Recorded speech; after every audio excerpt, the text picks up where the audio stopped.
Bandar sekaligus pengedar sabu, Suryadi 29 tahun asal Pekanbaru, diringkus Sat Narkoba Polres Goa Polda Sulsel. Polisi juga menyita sabu seberat 1,2 kg. Dia diringkus polisi di Jalan Mustafa Daeng Bunga, Kelurahan Romang Polong, Kecamatan Somba Opu, Goa, Sulsel. Demikian disampaikan Kapolres Goa, AKBP Reonal Simanjuntak saat konferensi pers di Mapolres Goa, Jalan Syamsuddin Tunru, Sungguh Minasa, Kecamatan Somba Opu, Kabupaten Goa, Senin, 23 September 2024.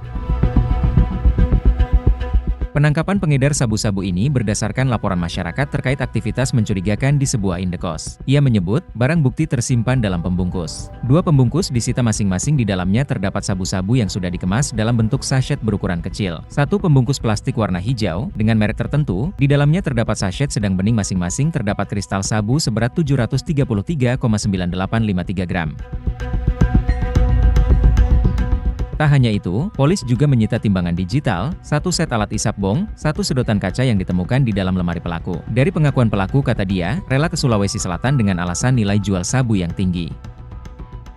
Dan mendapati pelaku berada di dalam kamar, serta ditemukan 1 buah kantongan warna merah berisikan 1 buah pembungkus plastik warna hijau dengan salah satu merek tertentu. Di dalamnya terdapat 1 saset plastik besar. Kemudian 1 buah pembungkus plastik warna hijau dengan salah satu merek tertentu yang di dalamnya terdapat 8 saset plastik sedang yang diduga mengandung narkotika golongan 1 jenis sabu.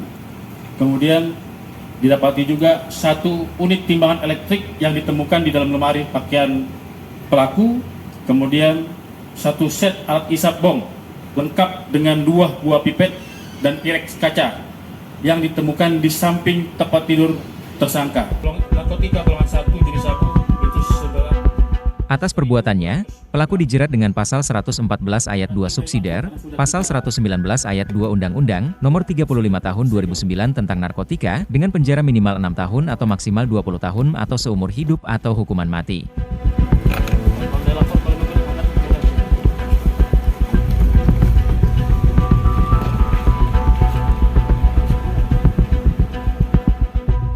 Download Tribun X sekarang, menghadirkan lokal menjadi Indonesia.